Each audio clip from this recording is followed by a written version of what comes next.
अभी मैं मौजूद हूँ सेंटर पॉइंट होटल में, जहां पर सचिन पायलट जो कांग्रेस के राष्ट्रीय नेता है वो यहाँ पर आने वाले हैं, प्रेस कॉन्फ्रेंस करने वाले हैं।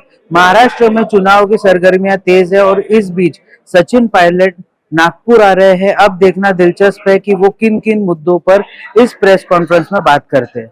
भाजपा और महाराष्ट्र की सरकार के जो नेता प्रचार कर रहे हैं उनके बोल भी बिगड़ रहे हैं।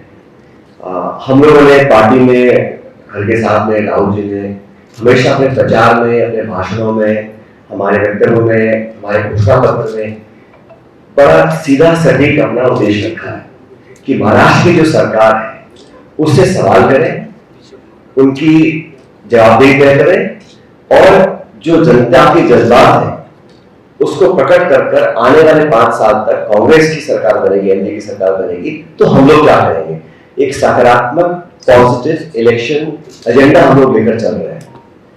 यूसीसी, मंदिर मस्जिद, हिंदू मुसलमान, इस प्रकार की बातें कर लोगों का ध्यान डाइवर्ट करना चाहते हैं। हम लोग चाहते हैं कि आप भविष्य की बात करें, निवेश हो, उद्योग लगे, रोजगार मिले, शिक्षा, चिकित्सा, इंफ्रास्ट्रक्चर डेवलपमेंट, इसकी बातें करने को तैयार नहीं है। और 10 साल में केंद्र सरकार ने जो नीति निर्माण किया है उससे स्पष्ट हो चुका है कि चंद लोगों के भले के लिए सरकार काम कर रही है। अभी सीबी में घोटाला हो रहा है, सीबी की चेयरमैन को जवाब देने को तैयार नहीं है। खाई जो थी अमीर गरीब की इतनी बढ़ गई है कि चंद लोग जो पैसे वाले थे उनकी दौलत में इतना इजाफा हुआ है कोई अंदाजा नहीं लगा सकता, और जो गरीब तबका था वो और पिसता चला जा रहा है। तो गांव और शहर की और अमीर गरीब की जो खाई बन गई है उसके लिए सिर्फ और सिर्फ बीजेपी की आर्थिक नीतियां रिस्पॉन्सिबल है, और वो ही काम महाराष्ट्र करना चाहते हैं। हमारे हवाई अड्डे, रेलवे लाइन, हमारे बिजली घर, कारखाने, खाने, पोर्ट्स सब चंद लोगों के हाथ में देने का काम कर रहे हैं। तो जनता में आक्रोश है, नौजवान आज एक बदलाव चाहता है, और मैं मानता हूं कि देश भर में जब से राहुल गांधी जी नेता प्रतिपक्ष बने हैं, सरकार को उन्होंने आईना दिखाने का काम किया है, और बार बार बिल सरकार कानून में लेकर आती है, फिर उनको हाथ पीछे खींचना पड़ता है, क्योंकि राहुल जी ने सदन के अंदर और सदन के बाहर सरकार की जवाबदेही तय करी, जो पहले नहीं था। इंडिया गठबंधन के 235 सांसद है पार्लियामेंट के अंदर, तो मनमानी तरीके से आप राज नहीं कर सकते हैं। और महाराष्ट्र का चुनाव सिर्फ इस नागपुर विदर्भ या महाराष्ट्र का नहीं है, पूरे देश की नजर टिकी हुई है कि महाराष्ट्र के लोग किस प्रकार वोट डालते हैं।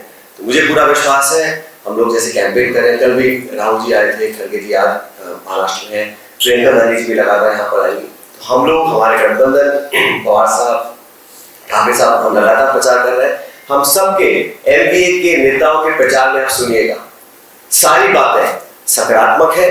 हम कीचड़ उछालना, आरोप लगाना, आज भी आप देखो, यहाँ तक कि प्रधानमंत्री जी भी, नेहरू जी ने ये किया, इंदिरा गांधी ने ये किया, मनमोहन सिंह, आपको 10 साल हो गए हैं, आपने क्या किया वो नहीं बताएंगे। तो इसलिए हम लोग बड़ा पॉजिटिव एजेंडा लेके काम कर रहे हैं, और जो फीडबैक मुझे मिला है, मैं कई दिनों से मराठवाड़ा महाराष्ट्र में हूँ, अच्छे मतों के साथ हमारे सभी उम्मीदवार कर जाएंगे चुनाव, ऐसा मानता हूँ। आमतौर हम बहुत जल्दी भूल जाते हैं, लाल कृष्ण आडवाणी जी पाकिस्तान गए थे, जहां बहुत तारीफें करके आए थे। मोदी जी गए थे साड़ियां लेके नवाज शरीफ जी के घर पे उनको तोहफा देने के लिए। प्रधानमंत्री मनमोहन सिंह जी कभी नहीं गए थे, और पाकिस्तान के साथ जो कड़ा रवैया कांग्रेस सरकारों का रहा वो भाजपा भी नहीं कर पाई है। और चुनाव से ठीक पहले इस प्रकार की बेबुनियाद बातें करना ये दिखलाता है कि वो बैकफुट पे है। आपने 10 साल में आपने ऐसा कौन सा नियम, कानून, प्रोग्राम बनाया है जिसके दम पे आप वोट मांगे? अब इस सफेद झूठ है। आदिवासी समाज देश का हमारे संविधान में जो संरक्षण दिया है, जो आरक्षण दिया है, उसके निर्माता कौन थे? क्या भाजपा के नेता थे? महाराष्ट्र में जो स्पेशल पैकेज हम लोग दिए आदिवासियों को, कांग्रेस सरकारों ने दिया है। और आज भी लोगों के जहन में जो चिंता है कि अगर 400 पार हो जाते तो खिलवाड़ करते संविधान के प्रावधानों के साथ। इसीलिए आदिवासी दलित भाइयों और बहनों के मन में, पिछड़ों के लोगों के मन में, डीसी के लोगों के मन में डर था कि अगर इतना बहुमत मिल गया तो ये संविधान के प्रावधानों से इशारा कर सकते हैं। इसलिए कहीं ना कहीं बार बार भाजपा नेता सफाई देते रहे। आप देखिए, मनमोहन सिंह जी 10 साल प्रधानमंत्री थे, कभी एक बार भी उनको सफाई देने की नौबत आई? ये जो स्पष्टीकरण देना पड़ रहा है, क्लैरिफिकेशन देना पड़ रहा है बार बार भाजपा के साथियों को, इसलिए देना पड़ रहा है कि उनके अंदर से कुछ आवाजें उठती हैं और उसको जवाब देने के लिए बोलना पड़ता है। इसलिए सरासर मैं नकारता हूं जो प्रधानमंत्री जी ने कल बोला है बिल्कुल गलत है। कांग्रेस ने हर वर्ग का समर्थन किया है और ये कहना बेबुनियाद है कि हम बल्कि मैं तो कहता हूँ समाज में जो टकराव पैदा हो रहा है या जो आक्रोश पैदा होता है, जो कभी कभी माहौल खराब होता है, वो सिर्फ और सिर्फ भाजपा की विचारधारा से होता है। देखिए, प्रोग्राम लॉन्च करना सरकार का काम है, लेकिन निश्चित रूप से जो लाभार्थी हैं या जो मतदाता हैं उनके ज़हन में सवाल तो आएगा ना कि चुनाव 1 महीने बाद है, आप आज घोषणा कर रहे हो तो 4.5 साल तक क्यों सो रहे थे? और लोग बड़े समझदार मतदाता हैं, वो सिर्फ 1 महीने का लाभ लेने के लिए अपने 5 साल कुर्बान नहीं करने वाले हैं। उनको पता है sustainable, honest, transparent, functional, democratic government बनने के लिए एनडीए की सरकार बनना बहुत जरूरी है। और स्कीम्स तो बहुत अनाउंसमेंट्स किए हैं, लेकिन लोग चाहते हैं कि एक करप्शन फ्री सरकार भी हो। आज सरकार की छवि है वो धांधले की है और साधन इकट्ठे करने की है। और भारतीय जनता पार्टी उनके साथी जो दल है जिस प्रकार का संसाधन लगा रहे चुनाव में, निर्वाचन आयोग को संज्ञान लेना चाहिए कि संसाधन आ कहां से रहे हैं और कौन इसके पीछे है। तो जनता बहुत समझदार और जागरूक है और हर वर्ग के लोग मुझे लगता है कि इस बात को समझ चुके हैं।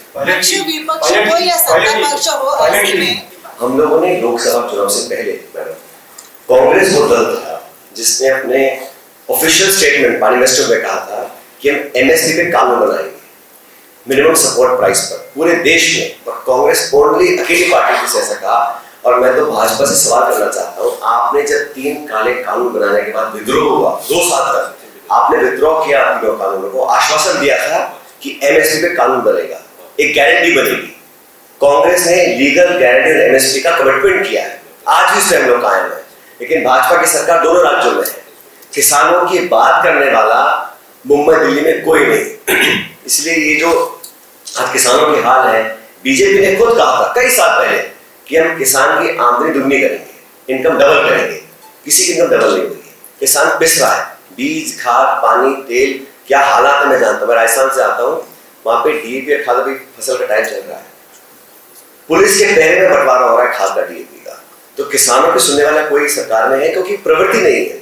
किसान का वोट लेने के लिए आप उनके पास बैठेंगे, जब सत्ता आती है तो आप सिर्फ और सिर्फ चंद उद्योगपतियों के लिए काम करते हैं। सर, मोदी जी की इतनी सभाएं हो रही है, क्या लगता है कितना इफेक्ट पड़ेगा? मोदी जी विदेश जा रहे हैं 16 तारीख को, आखिरी चरण में वो कैंपेन है, उनको मालूम है कि झारखंड महाराष्ट्र में सरकार बीजेपी की नहीं बनने वाली है। Thank you so much sir. तो ये थे सचिन पायलट, जिन्होंने सेंटर पॉइंट होटल में नागपुर में प्रेस कॉन्फ्रेंस ली थी, जिसमें उन्होंने कई मुद्दों को छुआ, कई सारी अपनी उपलब्धियां गिनाई, उनके सरकार की उपलब्धियां गिनाई, जिसमें मनमोहन सिंह साहब के सरकार के बारे में भी उन्होंने बात की और कहा कि मनमोहन सिंह साहब ने सबको बहुत सी चीजें देने के काम किया है, जबकि मोदी गवर्नमेंट पे उन्होंने बहुत से लांछन भी लगाए कि मोदी गवर्नमेंट ने ना किसानों की आय दोगुनी की, ना 2 करोड़ रोजगार दिए और ना ही अन्य काम किए। ये सिर्फ पोस्टर, होर्डिंग और पीआर में व्यस्त सरकार बताई गई है सचिन पायलट के द्वारा।